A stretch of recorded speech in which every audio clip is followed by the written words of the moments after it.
What's up, CZ? So, for today's vlog, gagawa tayo ng panibagong video. So, for today's video, magkakaroon tayo ng product review vlog ngayon. So, dahil napansin nyo, bagong ligo ako. Dahil meron tayo itatry na product.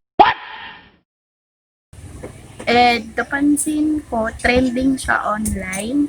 So, ito yung tinatawag na one-step hair dryer and styler.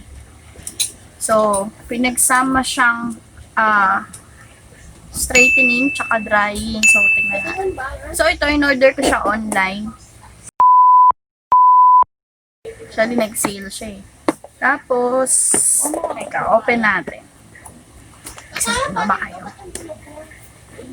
So, pagdating sa box, okay naman siya. Actually, pag bumibili ako online, hindi ko na iniisip yung box kung nayupe or ano. Basta importante sa akin buo yung product ko. Tapos, so, ito siya.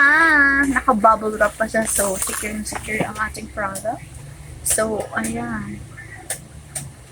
So, nakita nyo guys, meron siyang off, low, middle, at saka high. Diba? Kung makikita nyo. Yan. Tapos, paano nga siya mag-on? Paano siya mag-on? So, ito kita niyo yung lining na yan. Diyan, pipihitin nyo lang siya. So, ngayon, kita nyo yung brush. Talagang suklay lang siya na malaki. Although malaki siya, pero pag ginamit mo, hindi naman ganun kabigat. So, try na natin. A few minutes later. So, ngayon, CD, itatry na natin yung ating one-step hair dryer.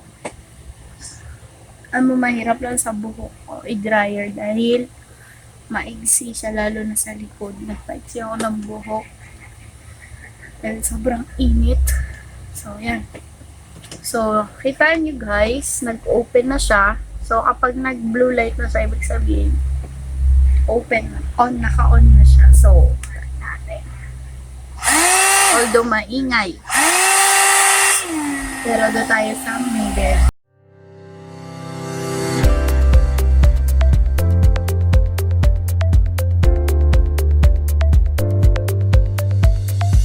Nilahat ko na yung buhok ko kasi maigsi lang naman siya. Hindi ko na kailangan hatiin. Ang bilis na matuyo. Diba?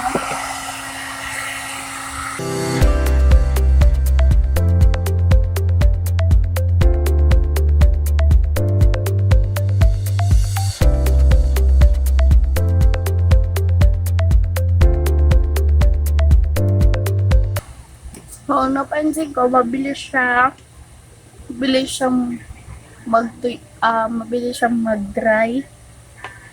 Pwede nyo na rin siya gawin ordinary supply. So, ayan. So, try naman natin dito sa kabila.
Sisi, we're back.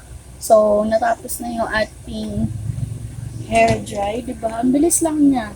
Hindi mo na kailangan mag-plancha. Actually, uh, parang plancha na rin siya, pero syempre, andun pa rin yung mga ano natin ng buhok. Hindi kagaya sa plancha na mapa-flat talaga.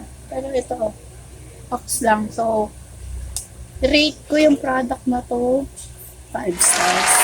5 stars. Again, not sponsored, pero gusto ko to i-share sa inyo kasi alam ko maraming nakikurious sa inyo.